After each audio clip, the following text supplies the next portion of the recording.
স্নেহের ছোট্ট বন্ধুরা, তোমাদের সবাইকে অনেক অনেক শুভেচ্ছা ও ভালোবাসা জানিয়ে শুরু করছি বাংলা দ্বিতীয় পত্রে আজকের অনলাইন ক্লাস। বন্ধুরা, তোমাদের সঙ্গে আছি আমি, তোমাদের চারু টিচার। তোমরা জানো যে আমরা গতদিন একটা ছোট্ট পরিচিতি পর্বের ক্লাস করেছিলাম, আর আজকে থেকে আমরা আমাদের বাংলা দ্বিতীয় পত্রের মূল ক্লাস শুরু করছি। আর মূল ক্লাসে যাওয়ার আগে আমি কিছু কথা তোমাদের বলে নিচ্ছি, বিশেষ করে আমাদের সিডাব্লিউ এইচডাব্লিউ লেখার ব্যাপারে। তোমরা হয়তো জানো যে আমাদের সিডাব্লিউ এবং এইচডাব্লিউ গতবার জমা নেওয়া হয়েছে, এবং সেটা আমরা একেবারে শেষের দিকে যেয়ে একসঙ্গে সব খাতা তুলেছিলাম। কিন্তু এখন সেটা হবে না। এখন তোমরা যে এই যে কাজগুলো প্রতিদিনের কাজ প্রতিদিন করবে, কিছুদিন পরেই দেখবে তোমাদের একটা নোটিশ যাচ্ছে এবং খাতাগুলো তুলে নেওয়া হচ্ছে। আমরা বেশ কয়েকবার খাতাগুলো তুলব। তো সেজন্য কি করতে হবে, তোমাদের খুব মনোযোগ দিয়ে ক্লাস টিচাররা যে সিডাব্লিউগুলো দিচ্ছেন, এইচডাব্লিউগুলো দিচ্ছেন, সেটা কিন্তু করে ফেলতে হবে। প্রিয় বন্ধুরা, তাহলে চলো আমরা আমাদের আজকের ক্লাসটা শুরু করি। তাহলে ক্লাসের শুরুতেই তোমাদের যে কাজটা করতে হবে সেটা হচ্ছে তোমরা তোমাদের খাতা নিয়ে বসবে। আর ক্লাস করার সময় নিশ্চয়ই তোমরা সিডাব্লিউ খাতা নিয়ে বসছো, খাতা নিয়ে বসবে, পেন্সিল নিয়ে বসবে। আর আজকের ক্লাসে কিন্তু আমি একটু গল্পের মতো করে বলার চেষ্টা করব, এবং এগুলোর উপরে কিন্তু বাড়ির কাজ থাকবে। তাহলে প্রথমে শুনবে ভালো করে, শোনার পরে বাড়ির কাজটা করে ফেলবে। ঠিক আছে বন্ধুরা? তাহলে দেখো, আমাদের আজকে যে পাঠ পর্ব 1, সেখানে আমরা আজকে শিখছি বাংলা ভাষা। আমাদের আজকের টপিকটা তাহলে কি? বাংলা ভাষা। দেখো, আজকে যখন আমরা এই ক্লাসটা সম্পূর্ণ শেষ করব, তখন আমাদের অন্তত 3 থেকে 4টা বিষয় অনেক স্পষ্ট হবে। প্রথম হচ্ছে আমরা কেন কথা বলছি, দ্বিতীয় হচ্ছে আমরা কথা তো বলছি কিন্তু কেন বাংলাতেই বলছি, আর তারপরে হচ্ছে আমরা যেহেতু বাংলাতে কথা বলছি, তাহলে বাংলা ভাষাটা আসলে কোথা থেকে এলো। এরকম আমাদের কিছু আজকে প্রশ্ন থাকবে, সেই প্রশ্নগুলোর উত্তর আমরা জানতে পারবো। তাহলে বন্ধুরা, ঝটপট আমরা শুরু করে দিই আমাদের ক্লাস। চলো দেখো, আমাদের প্রথম প্রশ্ন হচ্ছে আমরা কেন কথা বলি। খুব সহজভাবে তুমি বলতে পারবে যে আমরা আমাদের কথা কাউকে বোঝানোর জন্য আমরা কথা বলি। অর্থাৎ কি, আমরা যদি বলি আমাদের মনের কথা কাউকে বোঝাবো। যেমন তুমি তোমার মাকে ডাকছো, তাই না? মাকে যে ডাকছো, তার মানে কি তোমার মনে নিশ্চয়ই কোনো একটা কথা আছে যেটা তুমি মায়ের সঙ্গে শেয়ার করতে চাও বা বলতে চাও কিংবা জানাতে চাও, তাই না? তাহলে এই যে তোমার মনের ভাবটা প্রকাশ করছো তুমি, এই মনের ভাব প্রকাশ করার জন্যই মূলত তুমি কথা বলছো। আর এই কথাটাই তো আমাদের ভাষা, তাই না? এই কথাটাই হচ্ছে আমাদের ভাষা। এখন দেখো, যখন একটা ছোট শিশু জন্ম নেয়, তখন সে কি করে? সে কিন্তু প্রথমে কথা বলতে শেখে না। শেখে কি? তারপরে কিন্তু সে কি করে? আস্তে আস্তে কথা বলতে শেখে। তাহলে এখন তুমি একটুখানি চিন্তা করে দেখো, যে একটা ছোট শিশু জন্ম নেওয়ার পরেই সে কিন্তু কথা বলতে শিখছে। কোনো ধরনের বই পড়া, কোনো ধরনের বর্ণমালা, এগুলো না চিনে না শিখে সে কিন্তু সরাসরি কথা বলছে। কিছুদিন যাওয়ার পরেই দেখবে যে 3-4 মাস যাওয়ার পরেই কিন্তু ও একটা ছোট শিশু, সে কিন্তু কথা বলতে পারে। কথা বলতে কেমন? মা, বাবা, চাচা, চাচি, দাদা, এই ধরনের শব্দগুলো কিন্তু সে উচ্চারণ করছে, এবং সে কিন্তু সম্পর্কগুলো আস্তে আস্তে বুঝে নিচ্ছে।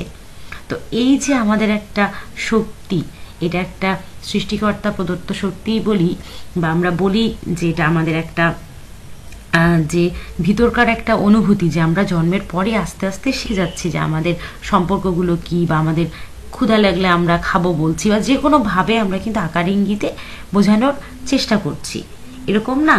তাহলে এখন কথা হচ্ছে, আমরা তো জানলাম যে আমরা কেন কথা বলি। তাহলে আমরা এখন জানবো যে আমরা কেন বাংলাতেই কথা বলি, তাই তো? তাহলে আমাদের দ্বিতীয় প্রশ্ন হচ্ছে আমরা বাংলাতেই কেন কথা বলি।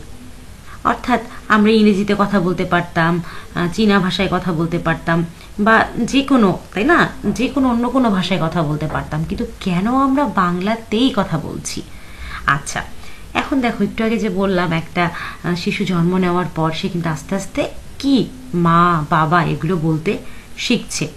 এখন একটু খেয়াল করো তো, যদি ওই শিশুটা আমাদের বাংলাদেশে জন্মগ্রহণ না করে অন্য কোথাও জন্মগ্রহণ করলো, ঠিক আছে, যারা ধরো ইংরেজি ভাষায় কথা বলে সেখানে জন্মগ্রহণ করলো, অর্থাৎ আমেরিকাতে জন্মগ্রহণ করলো, তো সেই ক্ষেত্রে সে কি বলবে?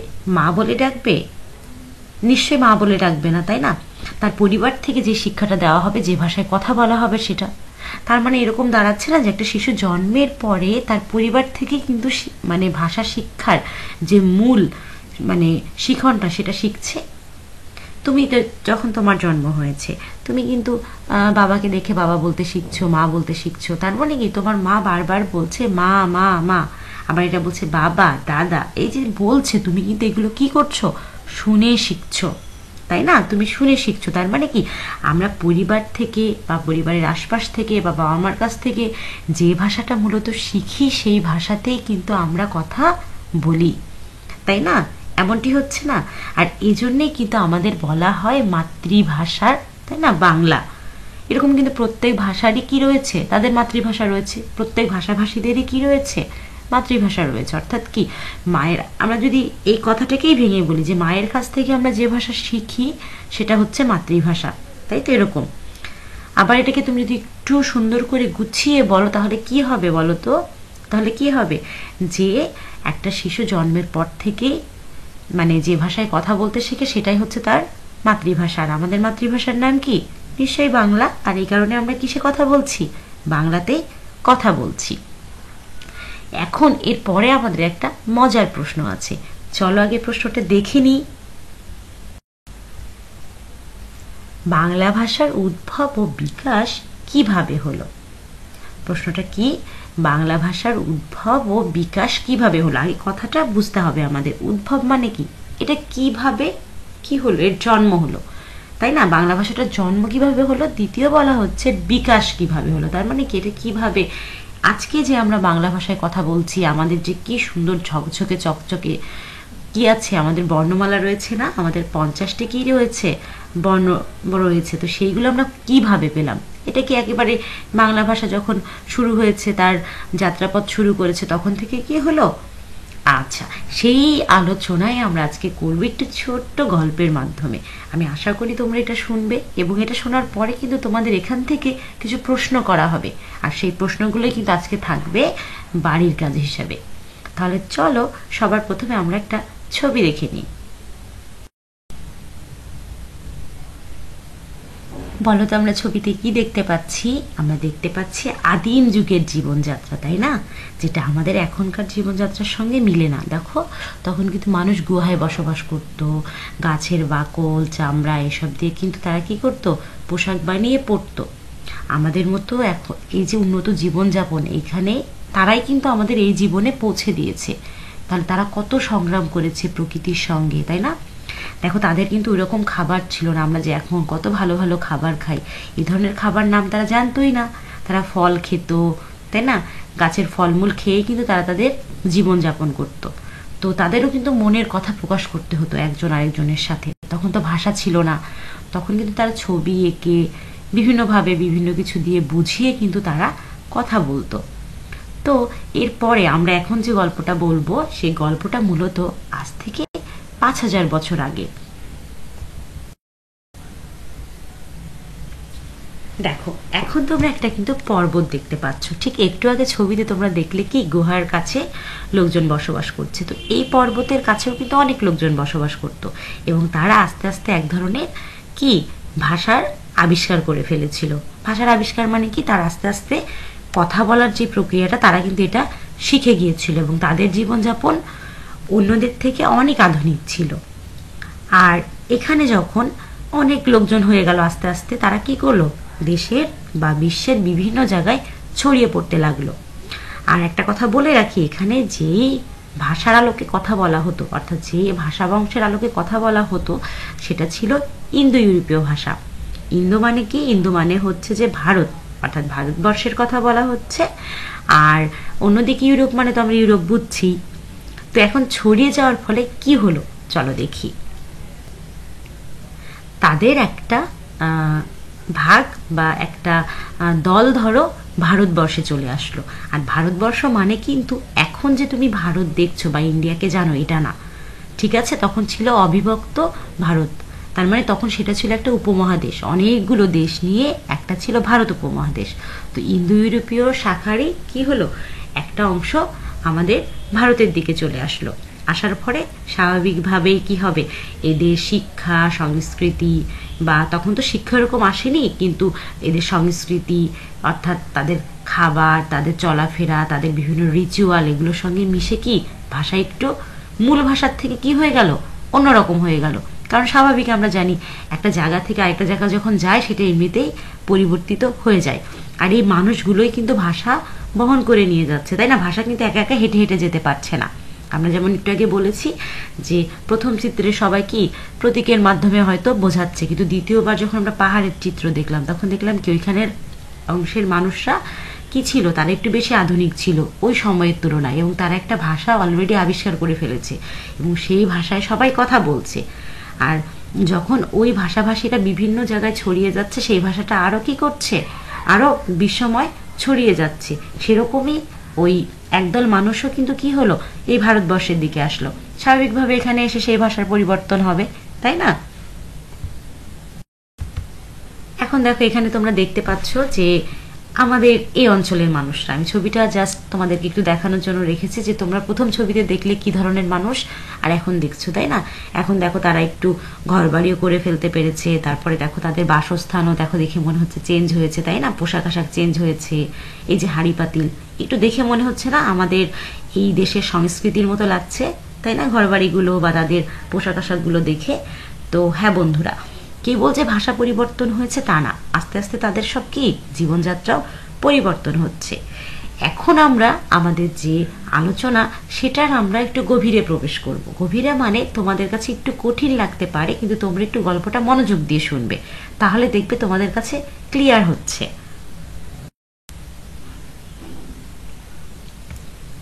দেখো আমরা আবার ওই কথাটাই বলবো, কিন্তু আমি যেভাবে বলছি একটু যদি তোমরা মনোযোগ দিয়ে শোনো, এটা কিন্তু তোমরা বুঝতে পারবে।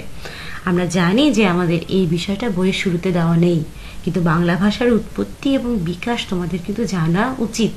যেহেতু বাংলা আমাদের মাতৃভাষা, তাই আমাদের এটা কিন্তু সবারই জানা উচিত।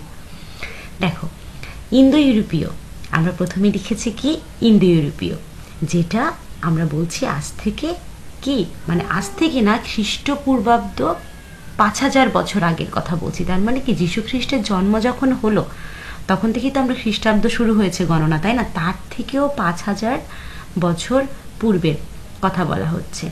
তো সেইখানে দেখো ইন্দো ইউরোপীয় যখন ভাষা, ওই যে পাহাড়টার ওখানে লোকজন এই ভাষায় কথা বলছিল, তখন কি হয়েছিল, এর দুটা শাখা হয়ে গিয়েছিল। একটা চলে গিয়েছিল ইন্দো, তার মানে ভারতের দিকে, আর একটা কি ইউরোপের দিকে, তাই তো?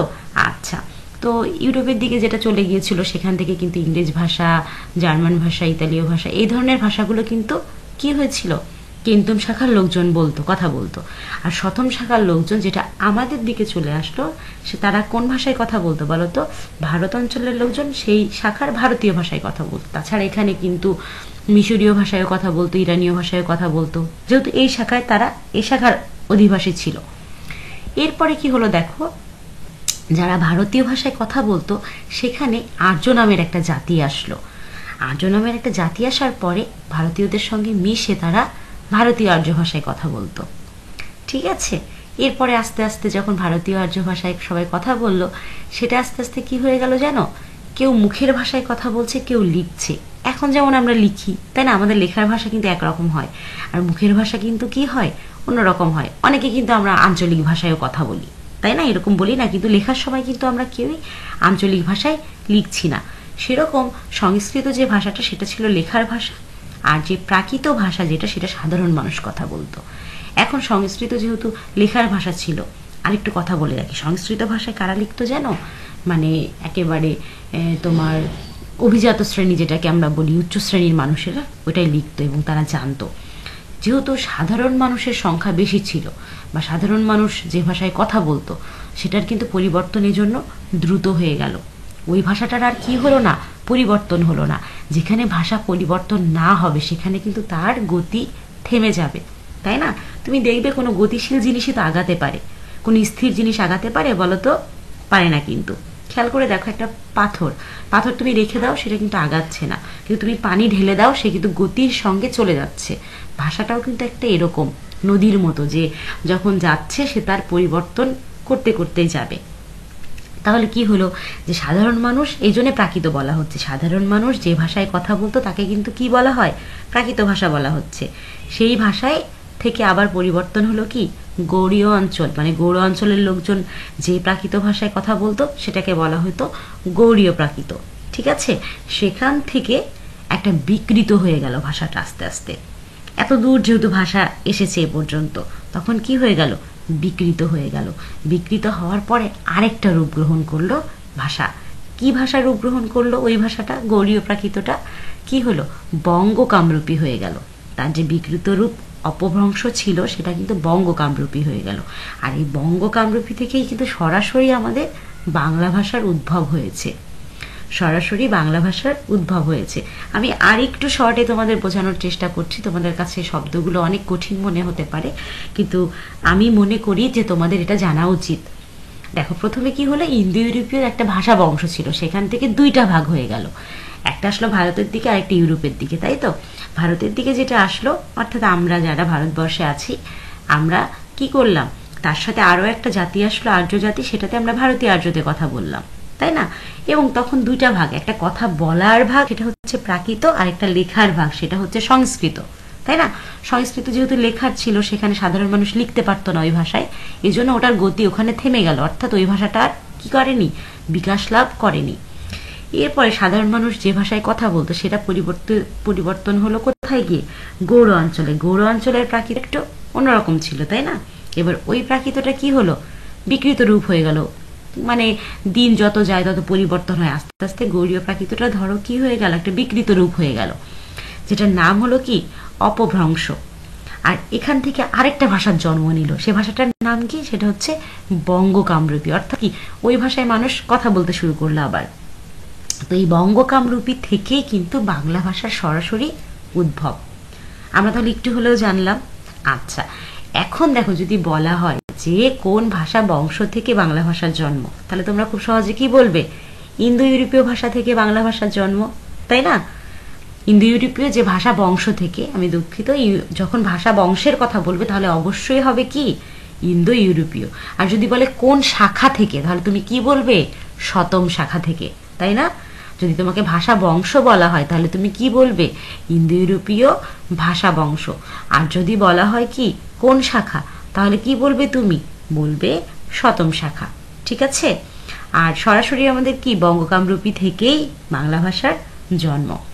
এখন আমরা একটা মজার জিনিস দেখবো, আমাদের বাংলার যে বর্ণমালাগুলো আছে, এই বর্ণমালাগুলোর পরিবর্তনটা একটু দেখলে তোমরা চমকে যাবে।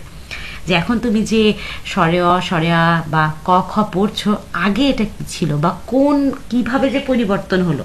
আমি এতক্ষণ যে বললাম, তোমরা মনে করতে পারো যে টিচার কিসের পরিবর্তন হলো, আমরা তো ক খ দেখতেই পাচ্ছি, কিন্তু আসলে এই যে বললাম শতম শাখা থেকে শুরু করে ভারতীয়, ভারতীয় আর্য, প্রাকৃত, সংস্কৃত, গৌড়ীয়, অপভ্রংশ, বঙ্গকামরূপী, বাংলা, এটা যে বলছি সেটা তোমরা দেখতে পাবে। কিন্তু তার আগে একটু বলে রাখি, এই যে গৌড়ীয়টা দেখছো না, তো এটা হচ্ছে ডক্টর মোহাম্মদ শহীদুল্লাহর মতে যে গৌড়ীয় প্রাকৃত থেকেই কিন্তু বাংলা ভাষার জন্ম। আর যদি মানে এখানে আরও একটা মত আছে ডক্টর সুনীতি কুমারের, তিনি মনে করেন যে মাগধী যে প্রাকৃত সেটা থেকে জন্ম। সে যেটাই হোক না কেন, আমাদের বাংলা ভাষার উদ্ভব এবং বিকাশ কিন্তু এভাবেই হয়েছিল, যেটা ভাষাতত্ত্ববিদরা মনে করেন। তাহলে চলো এখন আমরা একটু দেখে নিই আমাদের বাংলার যে বর্ণমালাগুলো সেগুলোর রূপটা। দেখো, তোমরা নিশ্চয়ই দেখতে পাচ্ছ, দেখো অ, দেখো অ এই রূপে আসার আগে কতগুলো রূপ পরিবর্তন করেছে, দেখতে পাচ্ছ? তার মানে কি, আমরা এখন অ এভাবে লিখছি, এর আগে এভাবে ছিল, তার আগে এভাবে ছিল। মজার না ব্যাপারটা? দেখো, রস্বই এভাবে, রস্যু এভাবে, এই যে পরিবর্তনগুলো, এখানে কিন্তু সব বর্ণের পরিবর্তন নেই। তার মানে কি, বোঝা যাচ্ছে যে এর আগে এই সব বর্ণ ব্যবহার করা হতো না। এখন যে আমরা 50টা বর্ণ ব্যবহার করি, তার মোটামুটি 44টা তোমরা দেখবে যে দিক নির্দেশনা পাচ্ছ কিভাবে পরিবর্তিত হয়ে এসেছে। এটা একটা দেখতে মজা লাগছে না বলো? এই যে দেখো, ক যেভাবে এসেছে, কটার প্রথমে দেখো যোগ চিহ্ন ছিল, তারপর একটু বাঁকা হলো, তারপর আরেকটু বাঁকা হলো, তারপর দেখো একবারে মিশে গেল, তারপরে আমাদের এই কটা এসেছে। মজার না ব্যাপারটা? তার মানে কি, এই যে আমি বললাম তোমাদের বাংলা ভাষা এইভাবে পরিবর্তন হয়ে এসেছে, বাংলা ভাষার পরিবর্তনটা কিন্তু মূলত এরকম। ঠিক আছে বন্ধুরা?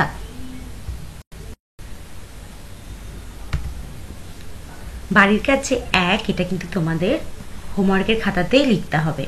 প্রথম যে বাড়ির কাজ সেটা কি বলা হচ্ছে, ভাষা কাকে বলে। তাহলে আমরা কি জানলাম এতক্ষণ, যে মনের ভাব প্রকাশ করার জন্যই তো আমরা কথা বলছি, তাই না? তাহলে কি আমরা লিখে বা বলে মনের যে ভাব প্রকাশ করি সেটাকে, তাকেই কি বলছে, ভাষা বলছে।